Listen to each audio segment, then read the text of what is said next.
Dans le New Hampshire, la tempête de neige rejoint cette semaine la politique. Tout semble incertain côté républicain. Mais il y a de plus en plus de monde au meeting de Marco Rubio.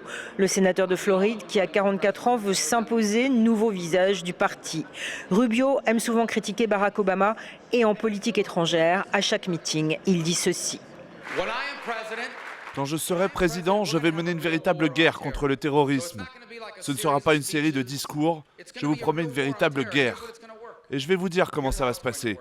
La meilleure agence de services secrets au monde, la CIA, va nous dire qui ils sont et où ils se cachent. Puis ensuite, la meilleure armée, la nôtre, ira les détruire. Et si jamais nous attrapons certains de ces terroristes, ils n'auront pas le droit de garder le silence. Ils ne seront pas jugés ici en plein centre à Manhattan, mais ils seront envoyés directement à Guantanamo.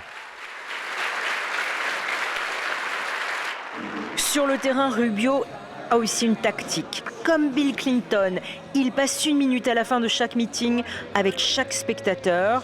Il leur demande ensuite de bien mettre leurs photos, leurs selfies sur les réseaux sociaux. Dans cette foule d'Américains inquiets, Rubio séduit les déçus de tous bords. C'est aussi simple que 1 + 1 = 2. Je voterai pour le candidat qui a, selon moi, le plus de chances de battre Hillary. À ce jour, mon choix se porte de plus en plus sur Rubio, c'est vrai.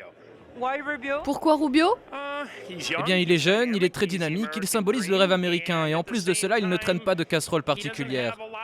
Alors qu'Hillary en traîne des dizaines et des dizaines, quoi qu'on ne sait même pas vraiment puisqu'elle étouffe toutes ces polémiques. Marco Rubio parviendra-t-il à gagner son pari dans le New Hampshire? En 1992, Bill Clinton était arrivé 3e, selon tous les experts. Si Rubio dans les sondages réussit à être 2e, tout est possible pour lui.